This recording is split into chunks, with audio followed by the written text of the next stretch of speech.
안녕하십니까. 청송군 농업기술센터 과수기술계 최유현입니다. 이제 곧 봄이 다가오는데요. 봄철엔 신규 가원이 많이 늘어나는 시기입니다. 땅이 높고 기온이 올라가면 미리 준비한 밭에 나무를 식재해야겠죠.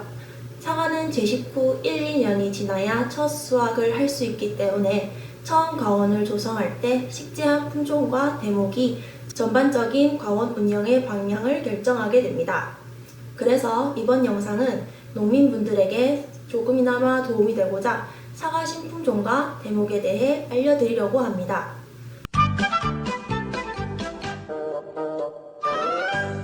첫 번째로 소개해드릴 품종은 아리화입니다. 이 품종은 농촌진흥청에서 홍로와 가몽을 교배해 등록한 품종으로 8월 말에서 9월 초까지 수확 가능한 조중생종입니다. 홍색의 원추 모양 사과로 과점이 다소 커 표면이 거칠지만 평균 316g의 대과종에 속하며 당도는 평균 15.8브릭스에 산도가 0.48% 정도로 조중생종 중 단상미가 뛰어나다는 장점이 있습니다. 두 번째로는 이지플입니다. 이 품종도 아리화와 같이 홍로와 가몽을 교배시켜 선발된 품종인데요. 아리화와는 다르게 9월 중순에 수확하는 중생종입니다. 원추형의 빨간 사과 이지플은 과중이 384에서 420g 정도 되는 대과종이고 수량성이 높다고 합니다. 아리화처럼 평균 15.9브릭스에 산도 0.49%로 당산미가 뛰어나고 과육갈변이 늦으며 자과 적과성이 있어서 노동력 절감 효과를 볼 수 있습니다. 아리화와 이지플 둘 다 자과 적과성이 있어 적화제, 적과제 살포에 유의해 주셔야 합니다. 나무 수세는 중정도이나 토양 비옥도에 따라 세력이 급격히 약해질 수 있으므로 채식 전 예정지 관리 후에 식재해 주셔야 합니다. M9 작은 대목 이용 시 대목 노출을 10cm 내외로 해주시고 적정 착과량을 유지하시며 세력 관리를 해주시는 것이 좋겠습니다. 세 번째는 아리수입니다. 아시는 분도 많으실 거라 생각되는데요.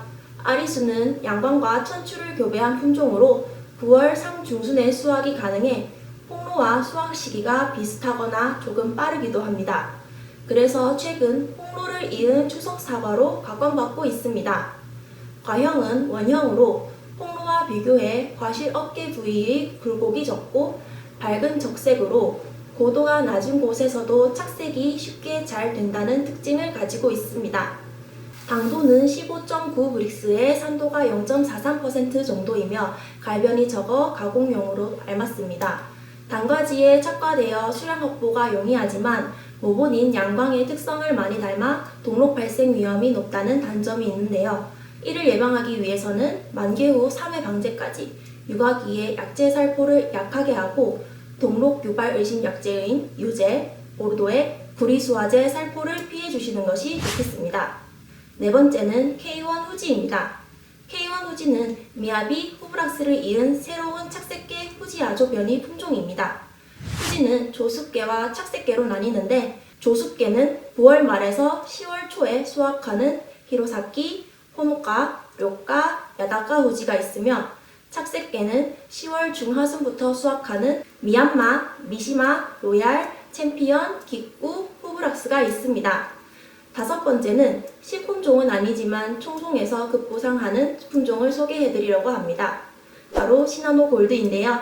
시나노 골드는 골든 델리셔스와 천추를 교배한 노란 사과로 10월 초중순에 수확 가능한 중만생 종입니다. 당도는 14브릭스에 산도는 0.45% 정도로 과즙이 많고 산미가 다른 사과에 비해 강하게 느껴지는 새콤달콤한 사과입니다. 시나노 골드는 단과지에 착과돼 밀식 재배가 가능하며 착색에 필요한 반사 필름이나 봉지 씌우기 작업이 필요 없어서 착색 관리가 용이하고 노동력 절감과 과원 경영비 절감 효과를 동시에 낼 수 있습니다. 저장성이 강해 저온 저장 시 5개월 이상 저장이 가능하고 수확 전 낙과가 적다는 특징을 가지고 있습니다. 또 미숫과를 수확하면 산미가 강하며 수확기를 늦추면 껍질에서 왁스 성분이 나오지만 당도가 강해지고 산미가 약해져 신미가 좋아집니다. 하지만 탄저병에 약해 중간 기조 식물인 아카시아 나무를 과원 주변에서 제거해 주시고 약재 방제 또한 철저하게 관리해 주셔야 합니다. 앞서 소개해드린 품종뿐만 아니라 다양한 사과 품종들이 있는데요. 지역의 기후 특성, 밭의 토성, 출하 시기, 소비 트렌드 등 다방면으로 고민을 해보시고 적당한 품종을 선택하시면 되겠습니다.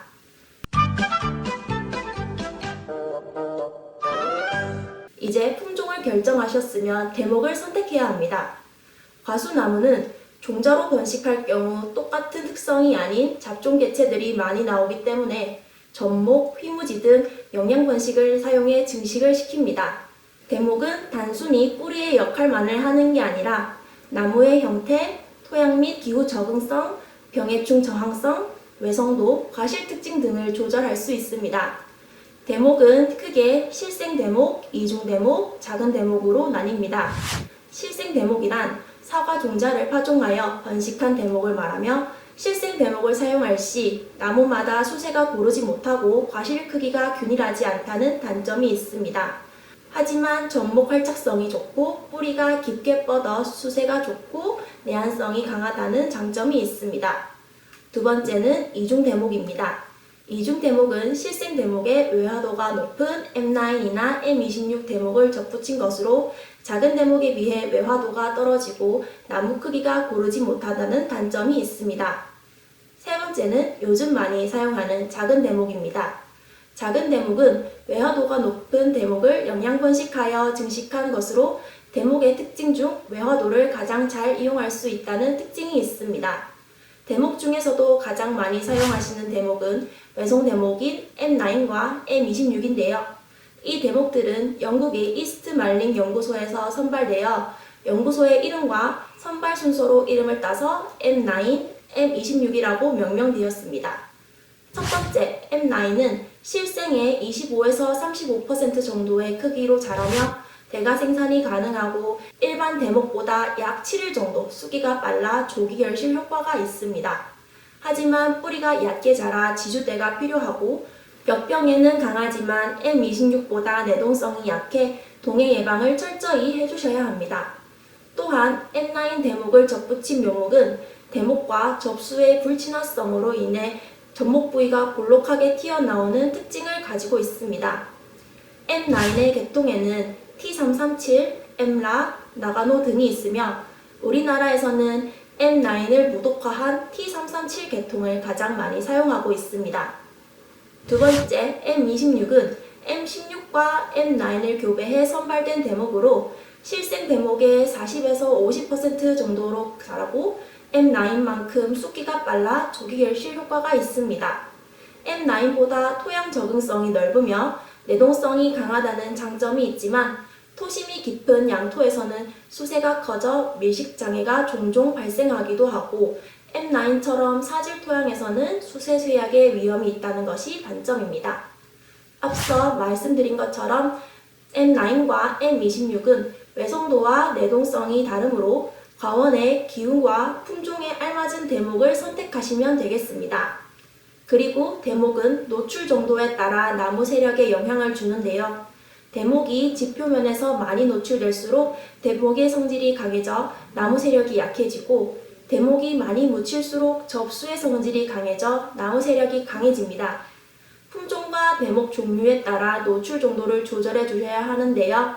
재식거리, 품종 등을 감안하여 대목 노출 정도를 달리해야 합니다. 과원을 신규 조성하시거나 깊이 가리를 통해 갱신할 경우 초기 대목 노출을 최종 높이보다는 많이 노출시켜야 땅이 꺼지면서 높이가 낮아지고 흙 또는 퇴비 등을 덮는 것을 감안한다면 좀 더 많이 노출시켜 식재하셔야 합니다. 또한 대목 노출을 많이 할 경우 햇볕에 의한 지온 상승 효과로 뿌리의 온도가 높아지기 때문에 초기 활착률이 높아지는 것을 볼 수 있습니다. 위 사진은 대목 노출에 따른 나무 생육의 차이를 나타내는데요. 동일한 척과량을 결실시킬 경우 나무 세력의 차이가 나는 것을 볼 수 있습니다. 그렇기 때문에 밀식 정도, 꽃눈 발생률이 다른 품종 등을 감안하여 식재하시는 게 좋을 것으로 생각됩니다.